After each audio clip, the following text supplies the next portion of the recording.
how to add sprinting in Roblox Studio. So hey everyone, welcome back to the channel. So first of all, you have to open Roblox Studio, then click View tab and enable Explorer and Properties. And after that, you have to add local script for sprinting. Like in the Explorer, you have to go to Starter Play, then Starter Play Scripts, and right click Starter Play Scripts, then click Insert Object, then choose Local Script. And then you can paste pre-made sprinting script. Like find a sprinting script, you can use the one I gave earlier and copy it like Ctrl+C and click on the local script you created.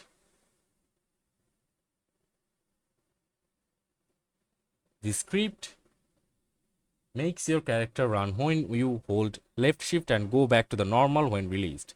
And you can then just test your game, like click play or F5 and press the hold left shift. Your character should sprint.